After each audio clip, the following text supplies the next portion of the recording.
Dear viewers, আমি আজকে সকালে কি খাচ্ছি ইউজ ভেজিটেবল সালাদ। দেখেন মিক্সড এখানে সব কিছু আছে।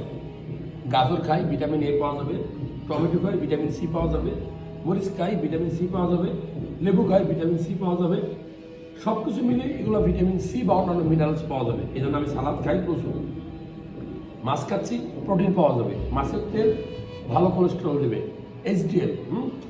এছাড়া একটা ডিম নিছি, একটা খেজুর নিছি, তারপরে আপনার প্রচুর ডাল নিছি।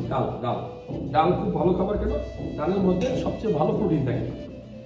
সবচেয়ে বড় কথা হলো সকালবেলা যে খাবারটা খাবেন না, ওই খাবারটা যেন সবচেয়ে দামি খাবার। কেননা সবচেয়ে রিচ খাবার খাবেন। সবচেয়ে সারাদিন যে খাবারগুলো খাবেন তার মধ্যে সবচেয়ে দামি খাবারগুলো সকালে খাবেন। মাংস, মাছ, যাই পারেন আপনার যে নসিবে যা আছে, রিজিকে যা আছে, যা সামর্থ্য আছে, সকালে সবচেয়ে বেশি খাবেন। দুপুরে তার অর্ধেক খাবেন। রাত্রেবেলা শুধু একটু ডিম, একটু দুধ বা একটু সবজি বা একটু পানি, ভাত খাওয়ার চেষ্টা করবেন কম। কারণ রাত্রেবেলা যদি আপনি বেশি খান তাহলে ওই ক্যালোরিটা শরীরে জমা থাকবে। আপনি হাঁটাহাঁটি করবেন না, কাজ করবেন না, খারাপ কোলেস্ট্রল।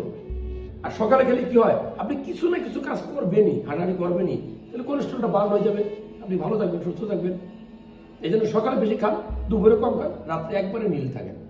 ভিডিওটা ভালো লাগলে শেয়ার করেন।